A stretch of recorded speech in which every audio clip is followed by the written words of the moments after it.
বিশ্বনবী দুইটা করে পাথর টানে, ওনার বয়সের বন্ধুরা টানে একটা। বিশ্বনবীর চাচা আবু তালেব বলল, মুহাম্মদ তুমি ছোট্ট মানুষ, তোমার বয়সের ছেলেরা পাথর টানে একটা, তুমি টানো দুইটা। আর সবাই লুঙ্গি খুলে ফেলেছে যাতে কাদের মধ্যে ব্যথা না পায়, চোট না পায়। তুমি যেহেতু দুইটা করে পাথর টানো, তুমিও তোমার লুঙ্গি খোলো। খোলো, লুঙ্গি খুলে রাখো, ছোট্ট মানুষ, কি হয়েছে, খোলো না একটু। এরকম মুরব্বীরা অনেকে বলে কি বলে না, বাংলাদেশে এরকম আছে, মুরব্বীরা বলে আরে লুঙ্গি খুল বেটা, সমস্যা নাই, ছোট্ট মানুষ না, এগুলো করবেন না। যত ছোট্ট বাচ্চা হোক, ওর একটা প্রেস্টিজ আছে না নাই, ওর একটা সম্মান আছে না নাই। এখন থেকে যদি এই অসম্মানগুলো শিখান, ইচ্ছা মতো ঘুষ খাবে, ঘুষ খাইয়া কোপায় ফেলবে সব। শরম থাকবে না, লজ্জা থাকবে না, টেবিলের উপর দিয়েও নিবে, নিচ দিয়েও নিবে, এরকম বেয়াদব আছে না নাই। ছোটবেলা থেকে আদব ঢুকিয়ে দেন, ছোটবেলা থেকে সম্ভ্রমবোধ ঢুকিয়ে দেন, ছোটবেলা থেকে প্রেস্টিজ ঢুকিয়ে দেন, আল্লাহর ওলি হয়ে যাবে, ঠিক কি না? ছোটবেলা থেকে মেয়েগুলোর মাথায় পর্দা নামিয়ে দেন, বুকের মধ্যে ওড়না দিয়ে দেন, ওদের ওড়না সরাবেন না। বইলেন না ছোট্ট মানুষ, বোরকা পরার দরকার নাই, এরকম আল্লাহ দিয়ে যদি বড় করেন, এগুলাই তসলিমা নাসরিন হবে, এগুলাই ঐশী হবে, এগুলাই রামদা দিয়ে মার বাবার কোপাবে, জোরে বলেন ঠিক কিনা? আগে মাহফিলের বিষয় দিতে হুজুর, প্রধান বক্তা আপনি, আপনার আলোচনার বিষয় মাতা পিতার খেদমত। এখন দে হুজুর খেদমতের গুল্লি মারি, বিষয় হচ্ছে মাতা পিতারা যাতে রামদা দিয়া না কোপায়, এই বিষয়ের উপর ওয়াজ করবেন, ঠিক কিনা? ঐশী এসপি বাবা না, মা কত শিক্ষিতা, কোপাইয়া সাইজ করে ফেলস। এই জন্য ইসলামী শিক্ষাগুলো শেখানোর দরকার আছে না নাই? বিশ্বনবী বললেন, না চাচা, I can't do it, I feel shy. ও চাচা, আমার শরম লাগে। কি লাগে? এই শরমের একটা গুরুত্ব আছে না নাই? বিশ্বনবী এক সাহাবীর পাশ দিয়ে যাচ্ছেন, ওই সাহাবীর বড় ভাই ওরে ধমকায়, এত শরম পাস কেন? এত শরম পাইলে জীবনে কি করবি? বিশ্বনবী বললেন, না না, ইদা লাম তাস্তাহি ফাসনা মা শিতা, তোমার যখন শরম থাকবে না, তুমি সবই করতে পারবা। ছোট ভাইটার এরকম ধমক দিও না, ও শরম পায় খুব ভালো, শরমটা খুব ভালো জিনিস, ঠিক কিনা? এখন শরম নাই, লাজ নাই, লজ্জা নাই, ভালোবাসা নাই, বিয়ে করেও মানুষ আনন্দ পায় না, ঠিক কিনা? মেয়েদের সাথে সব সময় ঘুরে, তো তোর বউরে নিয়ে তুই আনন্দ পাবি কেমনে? আমাদের দেহে একটা ইলেকট্রিক্যাল ভাইব্রেশন আছে, ডিফারেন্ট সেক্স, ডিফারেন্ট লিঙ্গের সাথে যখন কেউ মিলবে, একটা মেয়ের পাশে বসবে একটা ছেলে, তার মধ্যে এমনি ভাইব্রেশন শুরু হবে, ঠিক কিনা? কিন্তু বিয়ের আগে এই ভাইব্রেশন গুলো শেষ। কম্বাইন্ড শিক্ষা ব্যবস্থা, এইদিকে বয়ফ্রেন্ড, এইদিকে গার্লফ্রেন্ড একসাথে বসে, বিয়ের আগে লাজ শরম সব শেষ হয়ে যায়। এজন্য বিয়ের পরে তাদের দাম্পত্য জীবনে কোনো আরাম নাই, সুখ নাই। আপনার সুখ তো আল্লাহ শুরু করেছে বিয়ে দিয়ে। বাসরাতে বউয়ের ঘোমটা যখন আপনি তুলবেন, লজ্জায় তার চেহারাটা যখন লাল হয়ে যাবে, তখনই তো আপনার সুখ আল্লাহ ঢালতে শুরু করবে, চিল্লায় বলেন ঠিক কিনা? এখন বউয়েরও শরম নাই, জামাইয়েরও শরম নাই, কারণ এই ক্লাস আগেই পার করে আসছে, ঠিক কিনা? এই ছেলে মেয়েদের সাথে ওঠা বসা, মেলা মেশা, ফ্রি মিক্সিং, এগুলো তো আগেই শেষ, আগেই শেষ। এখন বলে আমার জিএফ আসছে, জিএফ, আমার বিএফ আসছে, বিএফ। এগুলো কি? জিএফ কি রে? ওই যে কয় গার্লফ্রেন্ড, সব জানে। বয়ফ্রেন্ড, ফেসবুকে আমি দেখলাম লেখছে ক্রাশ খাইছে, ক্রাশ। কি রে, এটা কই পাওয়া যায়? হুজুর এটা ওইটা না। আহা, কপাল পোড়ায় জাতি, শরম নাই, লজ্জা নাই। লাজ লজ্জা খুব ভালো জিনিস আমার ভাইয়েরা। কোন এলাকা দেখি? এই ক্যান্টনমেন্ট দৌলতপুরের, মধ্যম শাহ দৌলতপুরে, যাদের কানে আমার মাইকের আওয়াজ যায়, মায়েরা বোনেরা, লজ্জা শরম তোমাদের ভূষণ, এটা তোমাদের সিকিউরিটি, এটা তোমাদের সেফ গার্ড। এজন্য বেশরম হবা না, নির্লজ্জের মতো পাখি ড্রেসের জন্য কান্নাকাটি করবা না, লেহেঙ্গার জন্য বায়না ধরবা না, বোরকা পরবা, সম্মান বাড়াবে কে? লাজ শরম হারাবেন, নিজের কপালে নিজে কুড়াল মারবেন। এই জন্য দাম্পত্য জীবনে সুখী না। আমাদের কাছে এসে বলে, হুজুর আমার বউরে আমার ভালো লাগে না। তো ভালো লাগবো কেমনে? তুই তো আরো 10 ক্লাস পার করে আসছিস, এমন কোনো আকাম কুকাম নাই, তুই করস নাই, তো তোর বউরে তোর চোখে রাজরানী লাগবে কেমনে? তোর বউরে তো তোর কাছে কর্মচারীর মতো মনে হবে, ঠিক কি না? এজন্য লাজ শরম শিখাবেন। বাচ্চারে কোনোদিন প্যান্ট খুলতে বলবেন না মানুষের সামনে। বিশ্বনবী বললেন, চাচা আমি খুলবো না। কি বললেন? চাচা আই ফিল শাই, আমার লজ্জা লাগে, আমি খুলবো না। আবু তালেব ছাড়ার পাত্র না। না রে ভাতিজা, ছোট্ট মানুষ, তুই বুঝোস না, তোর কষ্ট হয়। বিশ্বনবী কয় কষ্ট হয়, তারপরেও খুলবো। এত লাজুক ছিলেন এই লোকটা। কুমারী নারীর চেয়েও বিশ্বনবী বেশি লাজুক ছিলেন, সুবহানাল্লাহ। এই জন্য নারীরা বিশ্বনবীর কাছে প্রশ্ন করতে আসতো না, লজ্জায়। বিশ্বনবীও লজ্জা পায়, নারীরাও লজ্জা পায়, প্রশ্ন হবে, উত্তর হবে। এই জন্য আল্লাহ বললেন, নবী সাহাবারা আপনার কাছে আসে, প্রশ্ন করে, দৈনন্দিন জীবনের জীবন ঘনিষ্ঠ বিষয়গুলো জেনে যায়, নারীরা আসতে পারে না। এই জন্য আমি আপনার বিবির সংখ্যা বাড়িয়ে দিলাম, সব নারীরা আপনার বিবির কাছ থেকে মাসালা জেনে নিবে। অনেকে বলে বিশ্বনবী নারীর দেহ ভোগ করার জন্য 13টা বিয়ে করছে। কপাল পোড়া, কপাল পোড়া। আমার নবীর ইতিহাসই জানে না। বিশ্বনবীর প্রথম বিয়েটা ছিল 25 বছরের বয়সে। কত বছর? ওনার বয়স ছিল 25। বিয়ে করেছেন সাইয়েদাতুনা খাদিজাকে, ওনার বয়স ছিল 40। তখন বিশ্বনবী তাগড়া যুবক, 25 বছর বয়স। কেমন যুবক? যিনি মক্কার সবচেয়ে বড় কুস্তিগিরকে ডান হাতে তুলে মাটির মধ্যে 3টা আছাড় মেরেছেন। বিশ্বনবী বলতেন, আমার হাতে 40 জন জান্নাতি লোকের শক্তি দিয়েছে কে? ওই শক্তিশালী পুরুষরা। বয়স যখন তার 25, রক্ত গরম তাগড়া যুবক, বিয়ে করলেন 40 বছরের এক মহিলা। বিশ্বনবীর সব বিয়ে ছিল বিধবাদেরকে আশ্রয় দেওয়ার জন্য, একটা মাত্র বিয়ে ছাড়া, সেটাও আকাশের উপর থেকে বিয়ে পড়িয়েছে কে?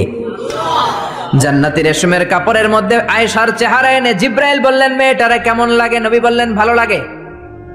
তার 1 সপ্তাহ পরে আবার ছবি এনে বললেন, ও নবী, আবু বকরের মেয়ে, আল্লাহ সরাসরি বিয়ের প্রস্তাব পাঠিয়েছেন। বিশ্বনবী বললেন, জিব্রাইল, তুমি যদি বিয়ের ঘটক হও, আল্লাহ যদি হয় কাজী, আমি মুহাম্মদ রাজি। হয়ে গেল বিয়ে। বিশ্বনবী 50 বছরের আগ পর্যন্ত সেকেন্ড ম্যারেজ করে নাই। সুবহানাল্লাহ কইতে মন চায় না মিয়া? কপাল পোড়া। এরা বলে নারী লোভী মুহাম্মদ 13টা বিয়ে করেছে। নাস্তিকেরা বলে, পড়েন নাউযুবিল্লাহ। 4টা কারণে বিশ্বনবীর এতগুলো বিয়ে হয়েছে। জোরে বলেন কয়টা? একটা হচ্ছে এডুকেশনাল কজ, একটা হচ্ছে লিগ্যাল কজ, একটা হচ্ছে সোশ্যাল কজ, আর একটা হচ্ছে পলিটিক্যাল কজ। এডুকেশনাল কজ যেটা প্রথমে বললাম, নবীর কাছ থেকে শিখতে আসতো পুরুষেরা, নারীরা শিখতে পারে না, মাসালা জানতে পারে না। আল্লাহ বললেন, বেশি করে বিয়ে করো, মাসালাগুলো তোমার বিবিদের কাছে জানাও, হায়েজ নেফাজের মাসালা, বিয়ে করলে স্বামী স্ত্রীর দাম্পত্য জীবনের মাসালা।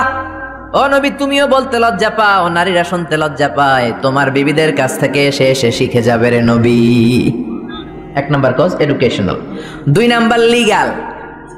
অনেকে ছেলে দত্তক রাখে, পালক পুত্র। খবরদার, পালক পুত্র কোনোদিন আপনার আপন পুত্র হতে পারে।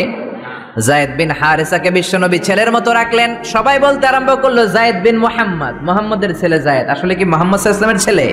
না, হারেসার ছেলে। এইটা বোঝানোর জন্য যায়েদ বিন হারেসা যখন জাইনাব বিন জাহাশকে তালাক দিলেন, বিশ্বনবী বললেন, তুমি তোমার পালক পুত্রের বউকে এখন বিয়ে করবা। সুবহানাল্লাহ। Legal cause, to inform the society the legal rule of Islam. ইসলামের রুলিং শিখানোর জন্য পালক পুত্রের বউ তালাক পাওয়ার পরে বাবা বিয়ে করতে পারে। সুবহানাল্লাহ কোন? আর জোরে কোন? 2টা গেল। 3 নাম্বার সোশ্যাল কারণে আমার নবী ছিলেন সামাজিক। সামাজিকতার বন্ধনকে শক্ত করার জন্য কিছু বিয়ে করলেন। কেমন? বিশ্বনবীর রাইট হ্যান্ড, ডান হাত ছিল আবু বকর। আল্লাহ বললেন, তোমার যেহেতু ডান হাত, বিয়েটা করলে তো আরো শক্ত হবে ডান হাত, ঠিক কিনা? আবু বকরের মেয়ের সাথে বিয়ে। বিশ্বনবীর লেফট হ্যান্ড, বা হাত ছিল ওমর। ওমরের এক বউ হাফসারে বিয়ে করলেন, এও তালাক খাওয়া। ডান হাত বাম হাত, এই যে সোশ্যাল কারণে বিশ্বনবী বিয়ে করলেন। 4 খলিফা। 4 খলিফার প্রথম 2 জন বিশ্বনবীর শ্বশুর, পরের 2 জন বিশ্বনবীর জামাই। সুবহানাল্লাহ। বাড়িতে যায় বললেন, আল্লাহু আকবার। আবু বকর, সাইয়েদনা ওমর বিশ্বনবীর শ্বশুর, আর ওসমানকে দিলেন 2 মেয়ে, আলীরে দিলেন 1 মেয়ে। আল্লাহু আকবার। এই সোশ্যাল কারণে বিশ্বনবীর বিয়ের সংখ্যা বেড়েছে। সর্বশেষ হচ্ছে পলিটিক্যাল, রাজনৈতিক কারণে। কি রাজনৈতিক কারণ? বনুল মুস্তালাকে বিশ্বনবী যুদ্ধ করলেন। যুদ্ধ করার পর বনুল মুস্তালাকের লিডারের নাম ছিল হারিস বিন মেরার। হারিস বিন মেরারের একটা মেয়ে ছিল, তার নাম ছিল জুয়াইরিয়া বিনতুল হারিস। বিশ্বনবীর 11টা বউ, 2টা ছিল দাসী। প্রথম বউ হচ্ছে খাদিজা বিনতে খুয়াইলিদ, এরপর আয়েশা বিনতে আবি বকর, হাফসা বিনতে ওমর, জাইনাব নামে 2 বউ, জাইনাব বিনতে জাহাশ, জাইনাব বিনতে খুজাইমা, মাইমুনা বিনতুল হারিস, জুয়াইরিয়া বিনতুল হারিস, সাউদা বিনতে জামাআ, সাফিয়া বিনতে হুয়াই ইবনে আখতাব, উম্মে হাবিবা, রামলা বিনতে আবি সুফিয়ান, উম্মে সালামা বিনতে আবি উমাইয়া। এই 11 জন বউ। সুবহানাল্লাহ পড়েন। দাসী ছিল 2 জন, একজন রাইহানা, পুরো নাম রাইহানা বিনতে যায়েদ আন-নাদারিয়া, আরেকজন ছিল মারিয়া, মিশরের সম্রাট মুকাউকেস বিশ্বনবীরে হাদিয়া দিয়েছে। মারিয়া তু বিনতে শামউন আল কিবতিয়া। এই 13 জন। বিশ্বনবী বললেন, না চাচা, আমার লুঙ্গি খোলার দরকার না, আমি এমনিই পারি। মনে আছে? ভুলে গেছেন? মনে আছে তো? ও চাচা, আমি এমনিই পারি, আমি 2টা করে পাথর টানবো, সমস্যা নাই, লুঙ্গি খুলবো না। আবু তালেব ছাড়ার পাত্র নয়। আবু তালেব বলে, ভাতিজা তুমি লুঙ্গি খোলো। বিশ্বনবী তো লুঙ্গি খোলে না। এটা তো সাধারণ নবী না, এটা অসাধারণ নবী, ঠিক কি না? 5 বছর হালিমার বাড়িতে ছিলেন। হালিমা দুধ খাওয়ালো। হালিমা বলল, মোহাম্মদ রে দুধ খাওয়াতে নিলাম, কিন্তু আজীব তামাশা, আমার ডান স্তনের দুধটা খায়, বাম স্তনের দুধ তো খাওয়াতে পারি না, বাম স্তনের দুধটা মুখে ঢোকাতে পারি না। 5টা বছর ছিল, 2 বছর দুধ খাইলো, একদিনের জন্য আমার বাম স্তন টাচ করে নাই। কারণ হালিমার আরো কয়েকটা ছেলে মেয়ে ছিল। উনাইসা নামে এক মেয়ে ছিল, শাইমা নামে আরেক মেয়ে, আব্দুল্লাহ নামে এক ছেলে। এরাও দুধের বাচ্চা ছিল। বিশ্বনবী যদি একাই 2 স্তনের দুধ সাবার করে ফেলেন, তাহলে দুধ ভাই বোনরা খাবে কি? 2 বছর বাচ্চা মোহাম্মদ ইনসাফ প্রতিষ্ঠা করেছেন, কোন ঠিক কিনা? আবার হালিমা বলে, এই ছেলেটারে আমি 5 বছর রাখলাম, এই 5 বছরে কোনোদিন কুরাইশি মোহাম্মদ রে কান্না করতে দেখি নাই। শুধু একটা সময় কান্না করত। এই ছেলেটা ক্ষুধার অভাবে কাঁদে নাই, ব্যথা পেলে কোনোদিন মোহাম্মদ কাঁদে নাই, শুধু লজ্জাস্থানের জায়গা থেকে কাপড়টা একটু সরে গেলে শিশু মোহাম্মদ কেঁদে উঠত। বিশ্বনবী বললেন, চাচা আমি লুঙ্গি খুলবো না, আমি 2টা নিতে পারবো। আবু তালেব বলল, সমস্যা নাই, খোলো। বিশ্বনবী কয়, না খুলবো না। আবু তালেব বিশ্বনবীর লুঙ্গির গোছায় ধরে টান দিলেন। টান দিতে দেরি হয়ে যায়, বিশ্বনবীর বেহুশ হতে দেরি হয় না। বেহুশ হয়ে পড়ে গেলেন, লুঙ্গি আর খোলা হয় নাই। বিশ্বনবীর লজ্জাস্থান পৃথিবীর কেউ দেখে নাই, চিল্লায় পড়েন আল্লাহু আকবার। এজন্য লজ্জাশীলতা শিখাবেন। লজ্জাশীলতা সব নারীদের ভূষণ। দৌলতপুর বাইতুন নূর জামে মসজিদ, এই বাইতুন নূর ধরে ধরে এত কথা চলে আসছে, ঠিক কি না? বাইতুন নূর এসেছে কাবা ঘর থেকে। এই কাবা ঘর ইব্রাহিম আলাইহিস সালাম বানালেন। বানানো শেষ, আল্লাহ বলেন, ইব্রাহিম আজান দাও। কি দাও? জোরে বলেন, কি দাও? আজান দেননি আপনারা? নাকি খালি মুয়াজ্জিন দেয়? আপনিও দিবেন। আজান দিলে মর্যাদা বাড়ায় কে? আতওয়ালুল আ'নাকি ইয়াউমাল কিয়ামা। দুনিয়ার বুকে যারা আজান দিবে কিয়ামতের দিন, তাদের গলাগুলো সবার চাইতে জিরাফের মতো উঁচু হয়ে থাকবে। দেখলেই বুঝে যাবে মুয়াজ্জিন ছেলে গেলা সব। আল্লাহু আকবার। কিসের আজান দিব? আল্লাহ আল্লাহ বললেন, ও ইব্রাহিম, ঘর বানালা, ঘরটা জিয়ারত করতে হবে, আজান দাও, তাড়াতাড়ি আজান দাও। আযিন ফিন নাস বিল হজ। ও ইব্রাহিম আজান দাও। সাইয়েদনা ইব্রাহিম বললেন, মানুষ নাই, পাখি নাই, প্রাণী নাই, কেউ নাই, আজান দিলে কে শুনবে?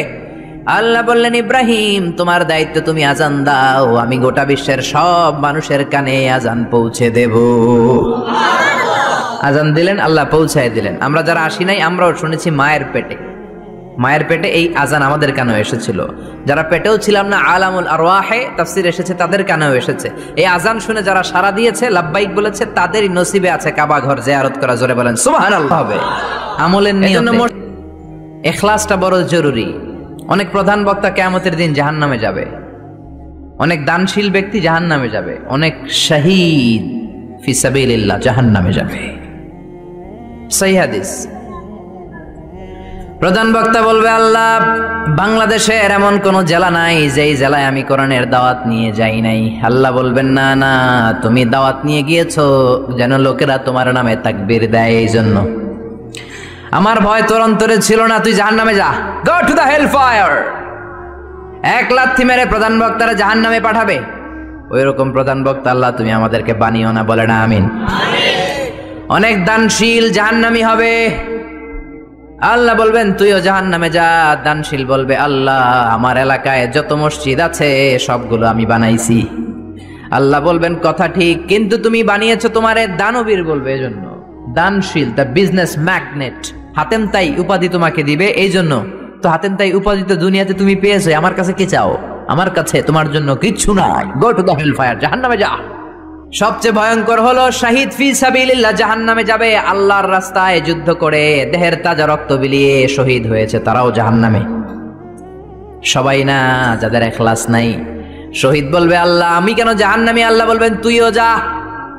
আল্লাহ আমার দেহের তাজা রক্ত বিলিয়ে দিয়ে তোমার কালিমার পতাকা গেড়েছি, আমি কেন জাহান্নামে যাব? আমার তো জান্নাত পাওয়া দরকার। আল্লাহ বলবেন না না, তুমি যুদ্ধ করেছো যাতে লোকেরা তোমাকে বীর বলে, বীর। লোকদের বাহাবা পাওয়ার জন্য যুদ্ধ করেছো, দেখানোর জন্য যুদ্ধ করেছো, সব লোক দেখানো, শুধু রিয়া রিয়া আন্নাস। মানুষকে তো ঠিকই দেখাইছো, তুমি খেলা তো দেখাই আসছো দুনিয়াতে, যা চাইছিলা তা তো দুনিয়াতে পেয়েছো, আমার কাছে পাওয়ার কিছু, তুমিও জাহান্নামে যাও। আমরা কি ওই শ্রেণীর লোক হতে চাই? এজন্য অন্তরে ইখলাসের দরকার আছে না নাই? কে ওয়াজ করলো? হুজুরের কণ্ঠ কেমন, দেখতে কেমন, হুজুর গরম করতে পারে কিনা, ওয়াজ জমাইতে পারে কিনা, এরকম টেন্ডেন্সি আছে না নাই? অনেক জায়গায় গেলে হুজুর ওয়াজ জমাইতে হবে। আরে ভাই, ওয়াজ আবার জমাই কেমনি? আমি তো কোরআন থেকে কথা বলবো, আপনারা শুনবেন, নোট করে নেবেন, আমলের চেষ্টা করবেন, এটাই তো, ঠিক না? আবার বলে হুজুর ঠান্ডা ওয়াজ এইখানে চলে না, গরম ওয়াজ দিবেন, গরম।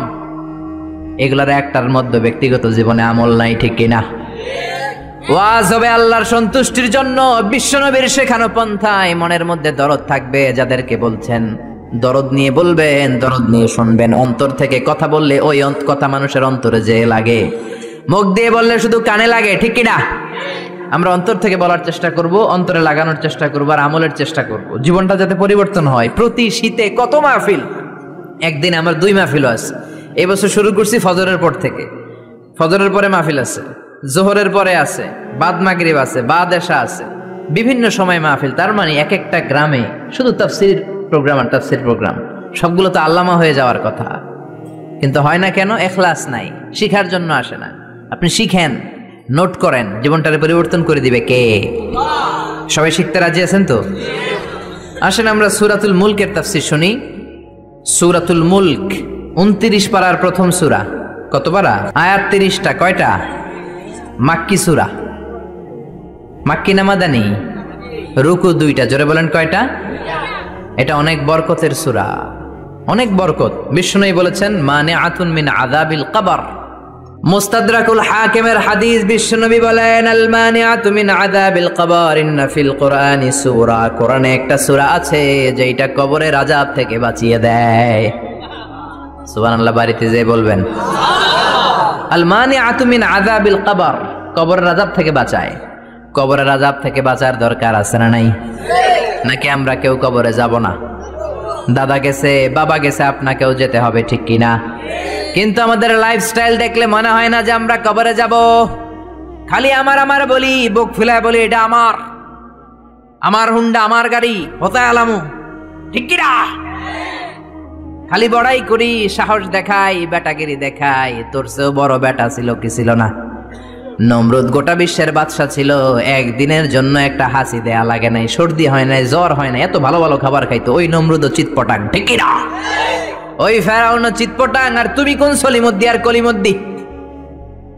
এই জন্য কবরে যেতে হবে। এইটা আমার, ওইটা আমার, সব আমার, সব আমি খামু, সব আমি খামু। পেট হইছে দূর, হ্যাঁ সব খাইব, কপাল পোড়া। আমার আমার বলবেন না।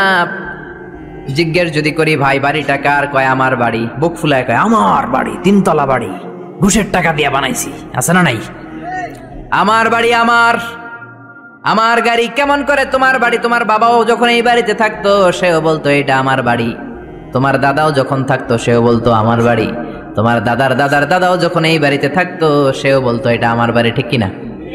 আপনি মরে যান, আপনার ছেলে যখন থাকবে, কেউ যখন জিজ্ঞেস করবে ভাই সাহেব বাড়িটা কার, বলবে আমার। বলবে না? বলবে না? নাকি কইবে আমার দাদার বাড়ি? কেউ বলে? এরপর আপনার নাতির নাতির নাতিও যখন এই বাড়িটাতে থাকবে, যখন সবাই জিজ্ঞেস করবে বাড়িটা কার, বলবে আমার বাড়ি। সবকিছুর মালিক কে? এজন্য কবরে আমাদের যেতে হবে, কবরের প্রিপারেশন নিতে হবে। বিশ্বনবী বললেন মানিআতুন মিন আযাবিল কবর। এই সূরাতুল মুলক যে প্রতিদিন তেলাওয়াত করবে তাকে কবরের আযাব থেকে বাঁচাবে কে? এবার তিরমিজির একটা হাদিস শুনেন। তিরমিজির বিশ্বনবী বললেন শাফাআত লি সাহিবিহা। এই সূরাটা, এই সূরার তেলাওয়াতকারীর জন্য কিয়ামতের দিন সুপারিশ করবে। খুশি না বেজার? ও মিয়া, কোরআন যদি আল্লাহর কাছে কারোর জন্য সুপারিশ করে, ওই সুপারিশ আল্লাহ ফেলতে পারবে নাকি? প্রধানমন্ত্রী শেখ হাসিনার কাছে যদি অর্থমন্ত্রী সুপারিশ করে, কারোর জন্য ফেলতে পারবে? পররাষ্ট্রমন্ত্রী যদি অনারেবল প্রাইম মিনিস্টার শেখ হাসিনার কাছে সুপারিশ করে, ফেলতে পারবে? কারণ পররাষ্ট্রমন্ত্রীর সুপারিশ, অর্থমন্ত্রীর সুপারিশ। তেমনি কোরআন যদি সুপারিশ করে ওই সুপারিশ আল্লাহ ফেলবে না, ঠিক কি না? সহিহুল জামেতে আরেকটা হাদিস এসেছে, বিশ্বনবী বলেন খাসামাত আন সাহিবিহা, এই সূরাটা কিয়ামতের দিন আল্লাহর সাথে তর্ক করবে, ঝগড়া করবে, ডিবেট করবে। আল্লাহর সাথে তর্ক, কত সাহস! কি নিয়ে তর্ক বলবে আল্লাহ? যতক্ষণ না তুমি এই সূরার তেলাওয়াতকারীকে জান্নাতে না ঢুকাবা আমি তর্ক করতেই থাকবো। আল্লাহু আকবার। হাত্তা দাখালাহুল্লাহুল জান্নাতা, যতক্ষণ আল্লাহ তারে জান্নাত না দেয় ততক্ষণ পর্যন্ত এই সূরাটা ঝগড়া করবে। আবার বিশ্বনবী বলতেন মান কারা বিহা ফি লাইলাতিন ফাকাদ আকসারা ওয়া আতাবা, যে ব্যক্তি রাত্রে বেলায় সূরাতুল মুলক তেলাওয়াত করে ঘুমাবে সারা রাত কোরআন তেলাওয়াতের সওয়াব তার আমলনামায় দিবে কে? আপনার চিন্তার জগতে আলোড়ন সৃষ্টি করবে। একদল কপাল পোড়া আছে, এগুলো হচ্ছে নাস্তিক। আমরা আল্লাহরে বিশ্বাস করি, আমরা আস্তিক। যারা বিশ্বাস করে না তারা কি? এরা কয় আমরা আল্লাহরে বিশ্বাস করি না, আমরা অনেক জ্ঞানী। এরা বলে আমরা আল্লাহরে মানি না, কারণ আনসিন ইজ নাথিং, যেটা দেখি না ওটা বিশ্বাস করি না। বলে না? কপাল পোড়া, মিথ্যাবাদী, অনেক কিছু দেখে না কিন্তু বিশ্বাস করে। Do you see the air in the atmosphere? ভূমণ্ডলে যে বাতাস, বাতাস আপনি দেখেন? জোরে বলেন। So why do you believe on that? তাহলে বিশ্বাস করস কেন? Do you see the bad headache someone feel? একজন বলতেছে হুজুর মাথাটা ছিড়ে যায়, ফু দিয়ে দোয়া পড়ে দেন, মাথার ব্যথায় মরে যায়। ওই বেটার যে মাথায় ব্যথা দেখা যায়, কিন্তু মাথায় ব্যথায় বিশ্বাস করি কি করি না? আমরা অনেক কিছু দেখি না কিন্তু বিশ্বাস করি, ঠিক কিনা? টায়ার পাংচার হলে লাফ দেই কি দেই না? আমি কত দিছি? আমি তো রাতে রাতে এক জেলা থেকে আরেক জেলায় ঘুরি, প্রায় রিক্সার টায়ার পাংচার, ট্রাকের টায়ার পাংচার, লাফ দিয়ে উঠি, কারণ আমরা ক্ষমতার উৎস। কপাল পোড়ায় জাতি, তুমি কেমন করে ক্ষমতার উৎস হও?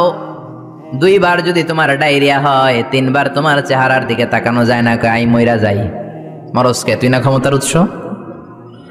5 বার যদি টয়লেটে যায়, 6 বারের বেলা সবার কাছে মাপ চায়, মাফ করে দিয়ে আমি মনে হয় বাঁচবো না। বাঁচবি না কেন? তুই তো ক্ষমতার উৎস, তুই আজীবন বাঁচবি। আহা, কপাল পোড়া! ক্ষমতার উৎস একজন, তিনি কে? আল্লাহ হলেন ক্ষমতার উৎস, আপনি ক্ষমতার উৎস নন। কেমন করে ক্ষমতার উৎস হবেন? পেছন থেকে কেউ যদি বলে হুজুর সাপ, একটা অজগর সাপ পাওয়া যাবে আপনাদের কাউরে? দৌড়, চারদিকে ছুটবে সবাই। আপনারা দৌড় দেন আর না দেন, আমি দিমে দিক দিয়া দৌড়।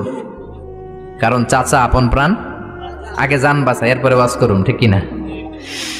তো এই হলো আমাদের দশা। আল্লাহ বললেন ওয়া খুলিকাল ইনসানু দাঈফা, ও গোলাম তোমাদেরকে একেবারে দুর্বল করে আমি বানিয়েছি, কিচ্ছু নাই তোমার। কুত্তা এম করে কামড়াইলে আমরা কুত্তারে কামড়াইতেও পারি না? পারি? কুত্তায় কামড়ায় আমি চাইয়া থাকি আর কাঁদি, ঠিক কিনা? বললা আমারে কামড় দিয়া দেয় দৌড়ে ধরতেও পারি না, পারি? খালি কাঁদি আর কাঁদি। সবারে আল্লাহ নিজেকে সেভ করার জন্য অনেক কিছু দিলেন, অঙ্গ কিচ্ছু নাই। আমরা দুর্বলের ঘরের দুর্বল। আল্লাহ বললেন দুর্বলের ঘরের দুর্বল হয়ে কেমন করে সাহস করিস যে তোরা ক্ষমতার উৎস? কশিন কালেও তোমরা ক্ষমতার উৎস হতে পারো না। ক্ষমতার উৎস কে? এজন্য আল্লাহ বললেন তাবারাকাল্লাযী বিয়াদিহিল মুলকু ওয়া হুয়া আলা কুল্লি শাইইন কাদির। সুমহান সেই সত্তা, সব ক্ষমতা তার হাতে। কার হাতে? নাকি আপনাদের হাতে? ক্ষমতার মালিক হলেন আল্লাহ। আমাদের ক্ষমতা নকল ক্ষমতা, আসল ক্ষমতা কার? আমাদের কোনো ক্ষমতা নাই। আমাদের ক্ষণস্থায়ী চিরস্থায়ী ক্ষমতার মালিক কে? যখন ভূমিকম্প হয় দেখবেন কিরকম দৌড় দেয়। দৌড় দেয় কারণ হচ্ছে তোমার কোনো ক্ষমতা নাই, তুমি দুর্বল, দুর্বলের ঘরের দুর্বল তুমি। রাত 3টার দিকে যখন ভূমিকম্প হয় লোকজন বাড়ি থইয়া দেয় দৌড়, সব ভাড়াটিয়া গুলো দেয় দৌড়, শুধু বাড়িওয়ালারা মনে হয় দৌড় দেয় না? নাকি বাড়িওয়ালারাও দেয়? বিল্ডিং এর মায়া আর থাকে না, ভাড়াটিয়াও দৌড়, বাড়িওয়ালাও দৌড়, প্রধান শিক্ষক দৌড়, কারণ বাঁচতে হবে তো, বাঁচার জন্য দেয় দৌড়। অসহায় আমরা, কোনো ক্ষমতা আমার হাতে নাই। ক্ষমতা কার হাতে? 2004 সালে বরিশালে গেলাম বাসে করে, ফিরে আসছি লঞ্চে করে। সদরঘাটে পৌঁছতে আর 1-1.5 ঘন্টা বাকি। শুরু হলো তুফান, লঞ্চ ডুবে যাবে।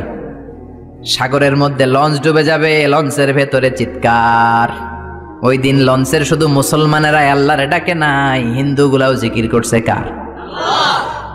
সারেং বলল জানলা খুলে দেন, পর্দা নামায় দেন, বাতাস পাসিং হইলে হয়তো লঞ্চ বেঁচে যাবে। ওই দিন চিনলাম আল্লাহ কারে কয়। আল্লাহ কেসকো কাতে, আল্লাহর জিকির করতে করতে চাপা ফুলাই ফেলাইছি আমি। সবার মুখে চিৎকার বাঁচাও। আমি কইলাম কে বাঁচাইব? কে হুজুর আমনে। দাঁড়িয়ে দেখছে তো, হুজুর আমনে বাঁচাইবেন। আমি কইলাম তাইলে আমারে বাঁচাইব কে? কয় আল্লাহ। আসলে বিপদে বললে বাঁচাতে পারে একজন, তিনি কে? এজন্য আল্লাহ বলেন তাবারাকাল্লাযী বিয়াদিহিল মুলকু ওয়া হুয়া আলা কুল্লি শাইইন কাদির। সুমহান সেই সত্তা যার হাতে সব ক্ষমতা, তিনি সব পারেন। খেয়াল করে বুঝবেন, আবার পৃথিবীতে অনেক দেশের ক্ষমতার চেয়ারে যারা বসা, অনেক বয়স হয়ে যাওয়ার কারণে স্বেচ্ছায় অবসরে যায় কি যায় না? রিটায়ারমেন্ট আছে না নাই? বয়সের ভারে নুজ্জ হয়েছে, আর দায়িত্ব পালন করতে পারে না, অবসরে যায়। আল্লাহর তো অনেক বয়স হয়ে গেছে, এবার অবসরে যাওয়া দরকার। রিটায়ারমেন্টে যাবে না কিছুদিন পর? যাবে যাবে। ওনার কোনো রিটায়ারমেন্ট নাই, উনি ক্লান্ত হয় না, শ্রান্ত হয় না, ঘুম ধরে না, ওনার তন্দ্রাও নাই। লা তাখুযুহু সিনাতু ওয়ালা নাওম, আমার ঘুম নাই, আমার তন্দ্রা নাই। আবার বললেন ওয়ালা ইয়াউদুহু হিফযুহুমা ওয়া হুয়াল আলিয়্যুল আযীম। আকাশ জমিন নিয়ন্ত্রণ করতে আমি আল্লাহ বিন্দুমাত্র ক্লান্ত হই না। সুবহানাল্লাহ। বোঝা গেল এই ক্ষমতাটা আল্লাহর চিরদিনের, কর্তৃত্ব, পাওয়ার, সভরেনিটি, অথরিটি আজীবনের জন্য, ঠিক কি না? সে আল্লাহ বললেন গোলাম তাবারাকাল্লাযী বিয়াদিহিল মুলকু ওয়া হুয়া আলা কুল্লি শাইইন কাদির। ক্ষমতা আমার হাতে, আমি ক্ষমতার চেয়ারে বসাই আবার নামাই। যারা এখন গোটা বিশ্বের ক্ষমতার চেয়ারে আছে, বসিয়েছে কে? কুলিল্লাহুম্মা মালিকাল মুলকি তু'তিল মুলকা মান তাশাউ ওয়া তানজিউল মুলকা মিম্মান তাশা ওয়া তু'ইজ্জু মান তাশাউ ওয়া তুযিল্লু মান তাশাউ বিয়াদিকাল খায়র ইন্নাকা আলা কুল্লি শাইইন কাদির। ও আল্লাহ, আপনি ক্ষমতার মালিক, যারা চান ক্ষমতা দেন, যারা চান ক্ষমতা থেকে নামান। ডোনাল্ড ট্রাম্প আমেরিকার ক্ষমতার চেয়ারে বসিয়েছে কে? আবার গাদ্দারি করলে লাথি মেরে নামায় দিতে পারে কে? ওই আল্লাহ বললেন ক্ষমতার মালিক আমি। কোনদিন বলবি না যে তোরা ক্ষমতার মালিক, আর বলবেন জনগণ সকল ক্ষমতার উৎস। বলবেন সকল ক্ষমতার উৎস কে? আমরা বললাম আল্লাহ, বুঝলাম আপনি ক্ষমতার মালিক, আর কিসের মালিক আমাদেরকে জানান। আল্লাহ বললেন আল্লাযী খালাকাল মাউতা ওয়াল হায়াতা লিয়াবলুয়াকুম আইয়ুকুম আহসানু আমালা ওয়া হুয়াল আজিজুল গফুর। আমি এমন আল্লাহ, আমি জীবনের মালিক, মরণেরও মালিক। জীবনেরও মালিক, মরণেরও মালিক। তিনি কে? জীবন দেয় কে? মরণ দেয় কে? রব্বি আল্লাযী ইউহয়ী ওয়া ইউমীত। আমার আল্লাহ এমন আল্লাহ, তিনি জীবন দেন, তিনি মরণ দেন। আবার জীবন মরণের মাঝখানে তিনি একটা জিনিস রেখেছেন, যেটার নাম হলো রূহ। নাম কি? সবাই বলেন। রূহ দেখছেন তো না আপনারা? কে কে দেখেছেন? দাদা যখন মরে গেছিল দেখছেন কোন দিক দিয়ে বের হয় রূহটা? দাদি যখন মরছে কোন দিক দিয়ে বের হয় দেখছেন? আব্বা যখন মরছে কোন দিক দিয়ে বের হলো দেখেছেন নাকি? দেখা যায় না। জীবন মরণের মাঝখানে আল্লাহ রুহু দিলেন। এই রুহু আছে। মিজানুর রহমান আজহারী হাত নাড়ায়, কোরআন তেলাওয়াত করে, হাসে, কাঁদে। আপনাদের ভেতর রুহু আছে, আপনারাও হাসেন, নড়েন, চড়েন। রুহুটা যখন বের হয়ে যাবে, লাশ হয়ে আমরা পড়ে যাব, ঠিক কি না? রুহু যতদিন থাকে ততদিন দেহটা জিন্দা। রুহু যখন শূন্যে উড়াল দেয়, দেহটা তখন হয় মুর্দা, ঠিক কি না? আল্লাহ বললেন দুইটার মাঝখানে আমি রুহু রাখলাম। মক্কার কুরাইশরা জিজ্ঞেস করলো, আব্দুল্লাহর বেটা মুহাম্মদ, রুহু কারে বলে? তুমি দাবি করেছো তুমি নাকি নবী। তুমি যদি নবী হও, রুহু কারে বলে বলো। বিশ্ব নবী বলেন না, আকাশের দিকে তাকান, কারণ আমার নবী নিচ থেকে কিছু বলতেন না। গ্রিন সিগন্যালের অপেক্ষায় আছেন, উপর থেকে যদি ওহী আসে বিশ্ব নবী উত্তর দিবেন। আল্লাহ বললেন কুলির রূহু মিন আমরি রাব্বি ওয়া মা উতিতুম মিনাল ইলমি ইল্লা কালিলা। ও নবী, আপনি বলে দেন রুহুটা আমার আদেশ। রুহুটা কার আদেশ? কথা বলেন, রুহুটা কার আদেশ? আল্লাহর আদেশে ঢুকে আল্লাহর আদেশে বের হয়। আল্লাহ ছাড়া এই ব্যাপারে কেউ জানে না, ঠিক না?